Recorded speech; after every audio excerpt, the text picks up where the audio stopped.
বন্ধুরা, ভারত ছাড়া আর কোনো দেশের কথা কি তোমাদের জানা আছে যেখানে লুঙ্গি পরা খুব সাধারণ ব্যাপার এবং অধিকাংশ মানুষই এটি পছন্দ করে? সেখানে মহিলারা হাতে নয়, গলার চারপাশে কাঁচের চুড়ি পরেন, আর সেই দেশকে লেজি কান্ট্রি বলেও ডাকা হয়।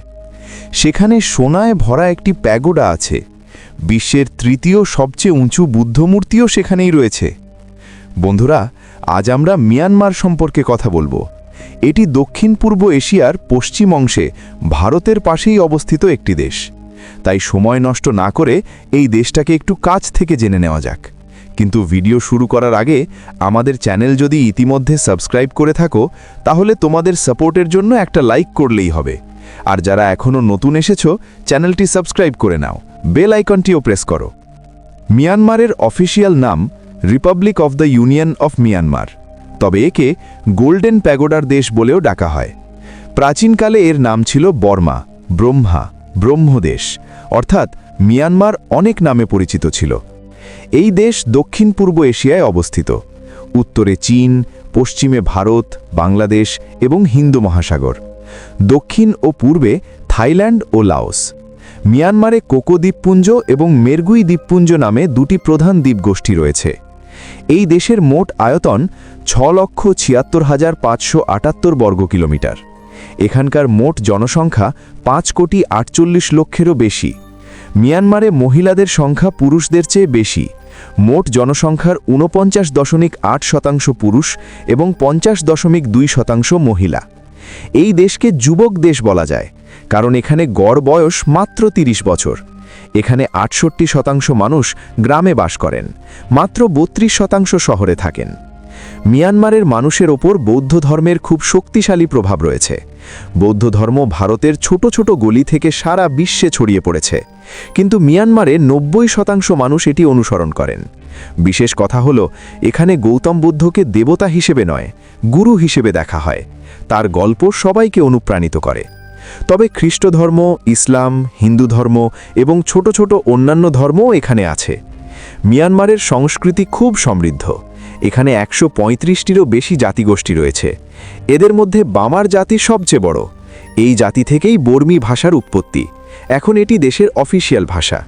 বর্মা নামটিও তাদের থেকেই এসেছে। এছাড়া কারেন, মন, চীন, শান, কাচিন সহ আরও অনেক সম্প্রদায় এখানে বাস করে। তাদের সংস্কৃতি আর ঐতিহ্য সবাইকে আকর্ষণ করে।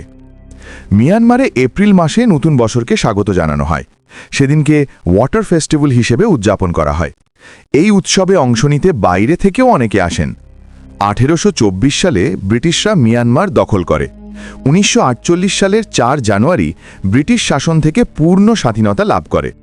এখন এই দেশ ভারত ও চীনের মাঝে বাফার স্টেট হিসাবে কাজ করছে। দেশের রাজধানী নেইপিডো, তবে সবচেয়ে বড় শহর ইয়াঙ্গুন। এটিকে আগে রেঙ্গুন বলা হতো। একসময় এটি রাজধানীও ছিল। মিয়ানমার যুবক দেশ হলেও এখানকার যুবকদের অনেকে অলস বলে বিবেচিত হয়। তারা বড় বড় পরিকল্পনা করে, অনেক কথা বলে, কিন্তু লক্ষ্যের দিকে এগিয়ে যাওয়ার ইচ্ছে কারণেই। তাই মিয়ানমারকে স্লাগিশ কান্ট্রিও বলা হয়। এই দেশের পরিস্থিতি পাকিস্তানের সঙ্গে অনেকটা মিলে যায়, অর্থাৎ নামে গণতন্ত্র আছে, কিন্তু তা শুধু নামেই।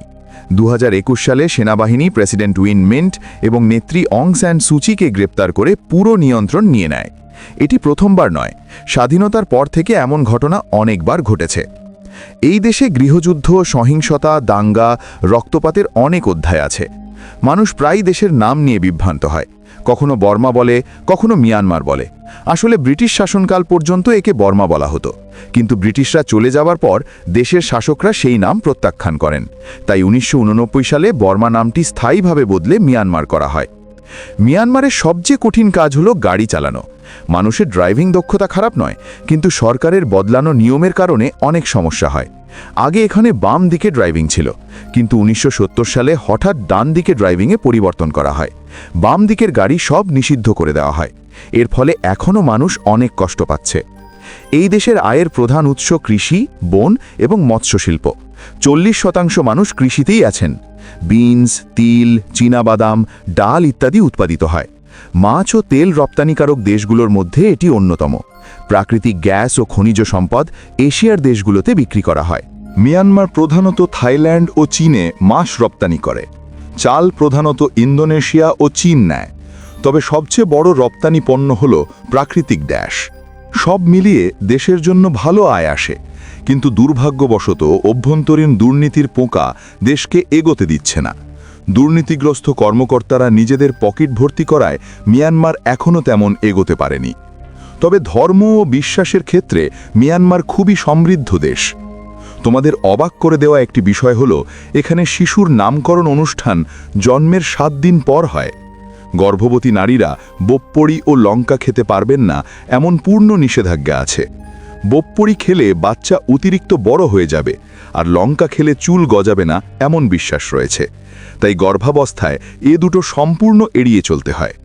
কিন্তু একটি সত্য হলো, এখানে 30% নারীকে এই অবস্থার মুখোমুখি হতে হয় না, কারণ তারা বিয়ে নামক সম্পর্ককে বিশ্বাস করেন না।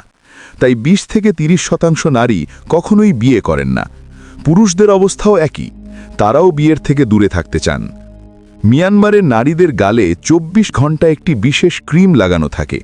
এটি একটি বিশেষ গাছের ছাল থেকে তৈরি। এই ক্রিম ত্বককে সূর্যের আলো থেকে রক্ষা করে, সব সময় যুবক রাখে বলে তারা বিশ্বাস করেন। তোমরা যদি গ্রামে বয়স্কদের পরা পুরনো ভারতীয় সংস্কৃতি দেখতে চাও, তাহলে মিয়ানমারে আসতে হবে। এখানকার মানুষ লুঙ্গিকে খুব ভালোবাসে। দুজনের মধ্যে একজন লুঙ্গি পরে ঘুরে বেড়ান। লুঙ্গি এখানকার সংস্কৃতির অংশ। এটি শুভ এবং খুব আরামদায়ক। বন্ধুরা, পুরো বিশ্ব চা খায়, কিন্তু মিয়ানমারে চা খায় না খায়। হ্যাঁ, এই দেশের বিখ্যাত লাপেট থোক খাবারটি চা পাতা দিয়ে তৈরি হয়। এটি শুধু সুস্বাদু নয়, স্বাস্থ্যের জন্যও অসাধারণ। এখানে খাওয়া দাওয়া খুব সস্তা। 100 টাকার একটা সবুজ নোট থাকলে 2টো পূর্ণাঙ্গ খাবার খাওয়া যায়। তবে বিয়ারের জন্য আলাদা টাকা লাগে। মিয়ানমার বিয়ার এখানকার জাতীয় বিয়ার। 90% মানুষ এই বিয়ারই পছন্দ করেন। মিয়ানমারে জন্মদিন সংক্রান্ত একটি অদ্ভুত নিয়ম আছে। যার জন্মদিন সোমবার বা শুক্রবার পরে, সে চুল কাটতে পারবে না। এটি অশুভ বলে বিশ্বাস। তাই সোম ও শুক্রবার সেলুন খুঁজতে যাওয়া ভালো নয়। এখানকার মানুষ জিমে যাওয়ার অভ্যাস করেন না, কারণ অতিরিক্ত মোটা হওয়াকে তারা সুস্থ শরীরের লক্ষণ মনে করেন। এখনই দেশের বিশেষ জাতীয় খেলার কথা বলতে হবে। এটি ক্রিকেট নয়, ফুটবলও নয়, চিনল্যান্ড বলে। ফুটবলের সঙ্গে কিছুটা মিল আছে। দূর থেকেও মানুষ এই খেলা দেখতে আসে এবং খুব আনন্দ পায়। আমাদের ভারতে গরু পবিত্র, তাই না? কিন্তু মিয়ানমার বিশ্বের সবচেয়ে বড় গরুর মূত্র চিকিৎসা ব্যবহারকারী দেশ। অর্থাৎ এখানে অনেকে গরুর মূত্র দিয়ে রোগ সারান। তোমরা মহিলাদের হাতে চুড়ি পরা দেখেছ, কিন্তু গলার চারপাশে চুড়ি পরা খুব কমই দেখেছ। অথচ মিয়ানমারে এটি সাধারণ। এখানকার নারীদের সৌন্দর্যের মাপকাঠি খুব আলাদা। গলা যত লম্বা তত সুন্দর দেখায় বলে তারা বিশ্বাস করেন। তাই 5 বছর বয়স থেকেই গলায় চুড়ি পরা শুরু করেন। এটি অদ্ভুত হলেও সত্যি। মিয়ানমারের নারীদের সৌন্দর্য এবং সুন্দর জায়গাগুলো দেখতে চাইলে নভেম্বর থেকে ফেব্রুয়ারির মাঝামাঝি সময় সবচেয়ে ভালো। সেই সময় তাপমাত্রা 20 থেকে 30 ডিগ্রি সেলসিয়াসের মধ্যে থাকে। বৃষ্টিও খুব বেশি হয় না। ঠান্ডা বা গরম কোনোটাই তেমন থাকে না। এই দেশে মরুভূমি ছাড়া বাকি সব আছে।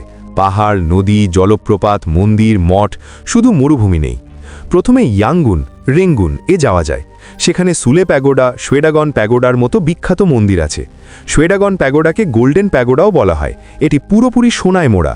এর চূড়ায় 5448টি হিরে জ্বলজ্বল করে। উচ্চতা প্রায় 112 মিটার। বৌদ্ধ ধর্মাবলম্বীদের কাছে এটি অত্যন্ত পবিত্র স্থান। এখানেই বিশ্বের 3য় সবচেয়ে উঁচু লেটকুন সেটকিয়া মূর্তি আছে। 116 মিটার উঁচু এই মূর্তি মিয়ানমারের সবচেয়ে উঁচু। ইয়াঙ্গুনের পর মান্দালে, মিয়ানমারের 2য় বৃহত্তম শহর। এটি পর্যটনের জন্য অসাধারণ জায়গা। এখানে উঁচু উঁচু ভবন, দ্রুতগতির যানবাহন, ব্যস্ত জীবন দেখা প্রত্যেকের স্বপ্ন। মধ্য মিয়ানমারের বাগান একটি প্রাচীন শহর। এর সৌন্দর্যের জন্য ইউনেস্কো ওয়ার্ল্ড হেরিটেজ সাইট হিসেবে স্বীকৃতি পেয়েছে। এবার বাগো বা পেগুর দিকে যাওয়া যাক। এটি একটি পবিত্র এবং প্রাচীন শহর। দিনের বেলায় অনেক অ্যাডভেঞ্চার কার্যক্রম আছে। রাতে চাঁদের আলোয় ঠান্ডা বিয়ার খাওয়ার জন্য অনেক জায়গা আছে। কালা, ডাভি, আমরপুরা এমন আরও অনেক জায়গা পর্যটকরা খুব পছন্দ করেন। তাই এই জায়গাগুলো তোমাদের বাকেট লিস্টে যোগ করে নাও। তবে কিছু সতর্কতা অবলম্বন করতে হবে। 2021 সালের সামরিক অভ্যুত্থানের পর এখানে গৃহযুদ্ধের মতো পরিস্থিতি চলছে। প্রায় দাঙ্গা, সহিংসতা, সংঘর্ষ হয়। তাই নিজেদের নিরাপত্তার দায়িত্ব নিজেদেরই নিতে হবে। এই দেশের মুদ্রা মিয়ানমার কিয়াট। ভিসার সব কাগজপত্র ঠিক থাকলে 3 দিনের মধ্যে পাওয়া যায়।